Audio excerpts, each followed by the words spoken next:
Only my real daughter deserves to be a mother first. Margaret's voice oozed satisfaction through the phone.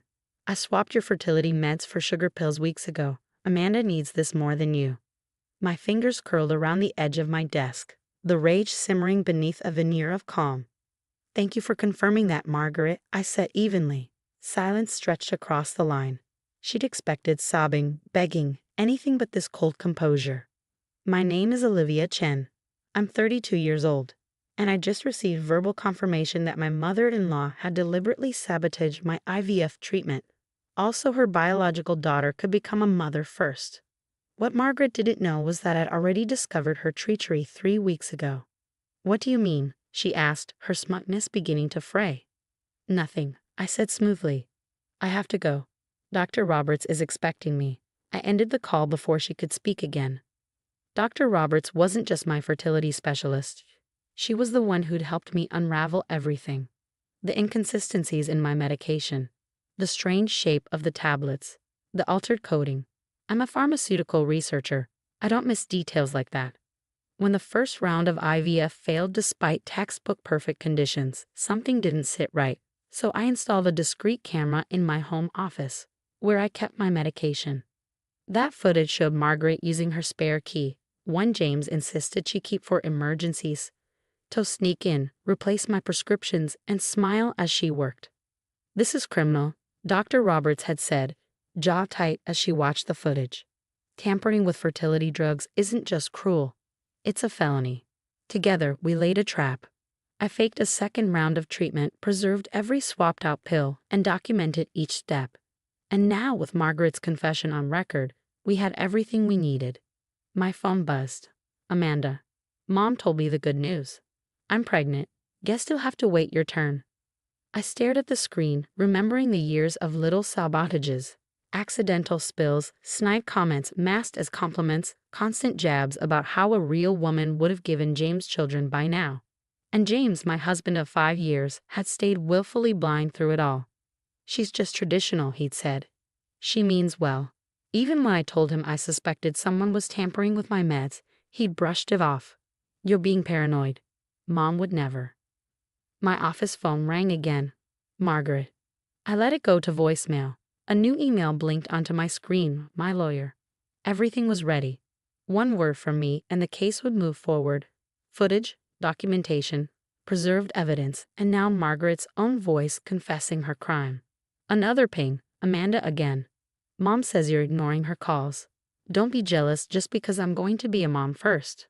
I exhaled slowly, remembering Dr. Roberts' quiet reassurance just days ago. You're healthy, Olivia. Once we remove the interference, there's no reason this shouldn't work. What she did is unforgivable, but not irreversible. James texted next. Mom says you're acting cold about Amanda's news. Can't you just be happy for her? I rose, gathering my bag and the folder filled with evidence. Time for my meeting with Dr. Roberts, which was really a final review session with my lawyer. As I drove, I recalled the moment I first watched Margaret on the footage. Her expression victorious as she held up the fake pills, snapping a selfie like a trophy hunter. Amanda will be first, she whispered into the silence. The way it should be. But the flaw in her plan, she thought I wouldn't fight back. That I was just the career-focused outsider who'd never truly belong. She didn't realize every step she took was another nail in her coffin. I parked outside the lawyer's office, checking my phone. 5 missed calls from Margaret. 3 from James. Another text from Amanda. Mom's worried. She says you're acting weird. Don't forget, family comes first. Family comes first. I smiled at the irony as I stepped into the crisp afternoon air, evidence folder in hand. Margaret was about to learn what happens when you weaponize motherhood, and just how far I was willing to go to reclaim mine. The lawyer's office was quiet except for the soft hum of the air conditioning as we reviewed the evidence. Sarah Martinez, my attorney, spread the documents across her desk methodically.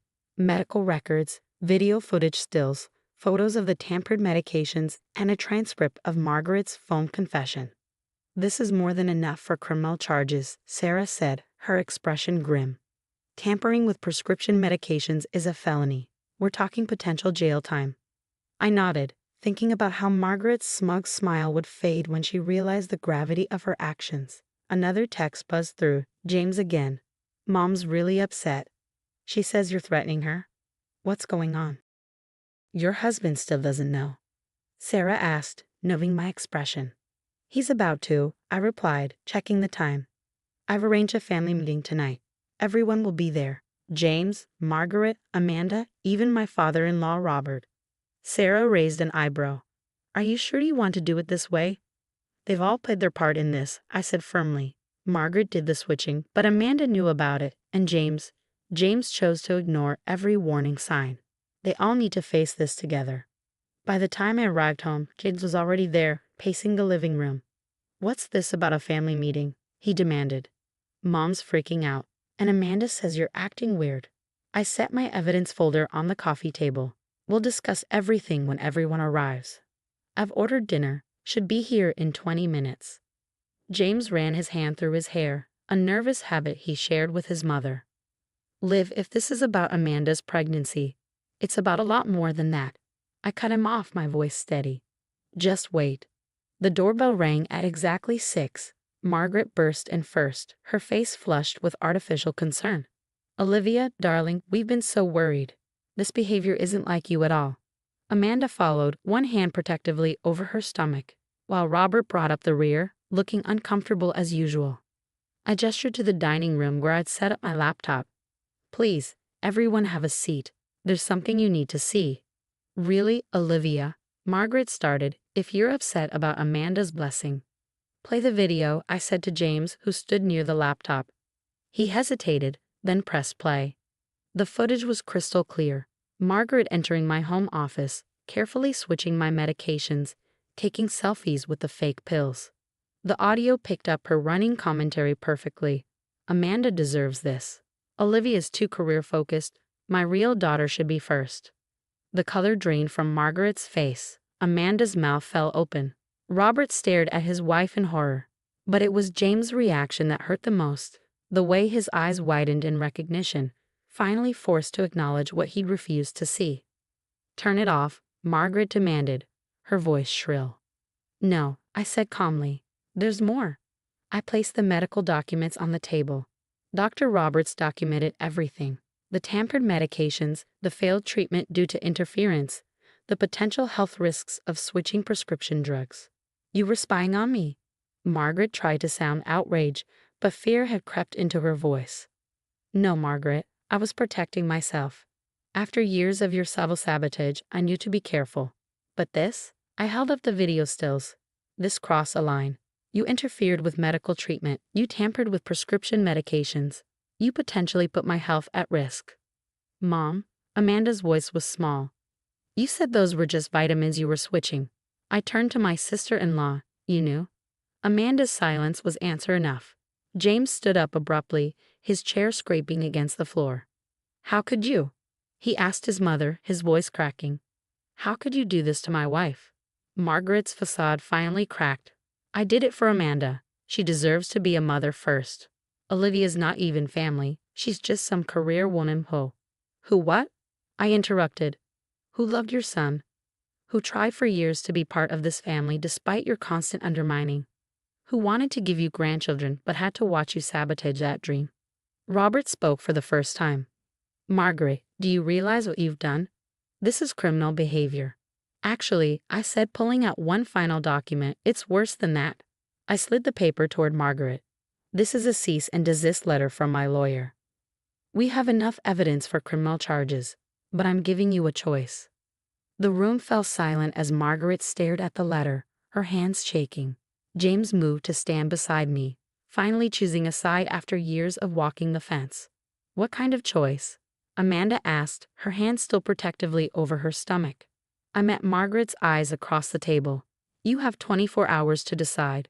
Either you seek counseling, admit your actions to the entire family, and stay completely out of my medical decisions, or we press charges. Your call. I met Margaret's eyes across the table. You have 24 hours to decide. Either you seek counseling, admit your actions to the entire family, and stay completely out of my medical decisions, or we press charges. Your call. The next 24 hours transformed our family completely. Margaret, faced with irrefutable evidence and the threat of criminal charges, crumbled. Her carefully constructed image of the perfect mother-in-law shattered, leaving behind a woman who had to confront the consequences of her actions. She chose counseling. The family meeting where she had to confess everything was brutal but necessary. Aunts, uncles, cousins, everyone gathered as Margaret explained how she tampered with my fertility medications, how she prioritized Amanda's pregnancy over my health, how years of manipulation had led to this moment. I was wrong, she admitted, her voice small and unfamiliar. I convinced myself I was protecting our family's legacy, but I was just being cruel. Amanda, despite her pregnancy, couldn't look at her mother. The revelation that she'd been complicit, even in a small way, had shaken her. After the meeting, she pulled me aside, tears in her eyes. "I never thought it would go this far," she whispered. "Mom said she was just giving me a fair chance. But I'm so sorry, Olivia. I should have told you." James took it the hardest, learning that his mother had deliberately harmed his wife's chances of having a child. It broke something in him. He spent hours in our backyard that evening, just sitting and processing everything. When he finally came inside, his eyes were red. "I failed you," he said, taking my hands in his. "I should have believed you, should have protected you. I was so caught up in keeping the peace that I couldn't see what was right in front of me." I squeezed his hands. We both needed this wake-up call. 3 months later, our lives had shifted dramatically. Margaret attended weekly counseling sessions, working through her issues with control and favoritism. Robert, finally stepping up after years of passive acceptance, made sure she kept every appointment. Amanda's pregnancy progressed, but our relationship changed too. The competition Margaret had created between us dissolved, replaced by a tentative friendship. She started asking for genuine advice about pregnancy, sharing her fears and hopes without her mother's influence. "I want my baby to have cousins," she told me one afternoon over coffee. "Real family, not this twisted version Mom created." As for my IVF journey, Dr. Roberts started me on a new treatment plan. This time, with proper medication and without interference, things were different. The first positive pregnancy test came 6 months after the confrontation. I told James first, of course. He cried, holding me close and whispering apologies and promises. Then we told Amanda, who hugged me so tight I could barely breathe. Even Margaret, in her counseling-mandated boundaries, sent a simple text. "Congratulations, I'm truly happy for you both." The day I hit 12 weeks, we had another family gathering. Not for confrontation this time, but celebration. 2 pregnancies, 2 new lives growing, free from the weight of competition and manipulation. Looking around at our healing family, I caught Margaret watching me. She aged years in these months, the consequence of facing her actions. But there was something different in her eyes now, not the calculating look I'd known for so long, but something softer, more genuine. "I have something for you," she said quietly, handing me an envelope. Inside was a letter, handwritten and tear-stained. An apology, not just for the medication tampering, but for every slight, every manipulation, every moment she'd made me feel less than. At the bottom was a promise, witnessed by her therapist, to respect our boundaries and seek help when her controlling urges surfaced. "I want to be part of their lives," she said, glancing at my stomach, "but I know I have to earn that right." James wrapped his arm around me, protective in a way he'd learned to be. "One day at a time, Mom," he said. "One day at a time." As I placed my hand over my growing bump, I realized that sometimes the greatest victories come not from destroying our enemies, but from transforming them. Margaret's attempt to sabotage my happiness had backfired, creating instead a stronger family, one built on truth and accountability rather than manipulation and favoritism. Amanda and I now share the same due date month. 2 cousins who will grow up together, free from the toxic competition that almost destroyed us. And Margaret? She's learning, slowly but surely, that family isn't about control or favoritism. It's about love, support, and sometimes the courage to face our own worst selves. James kissed my temple, his hand joining mine over our growing miracle. "You know what, Liv? Your strength didn't just give us a baby. It gave us all a second chance." Looking around at our healing family, I couldn't help but agree. Sometimes the best revenge isn't punishment, it's growth. And we were all finally growing together.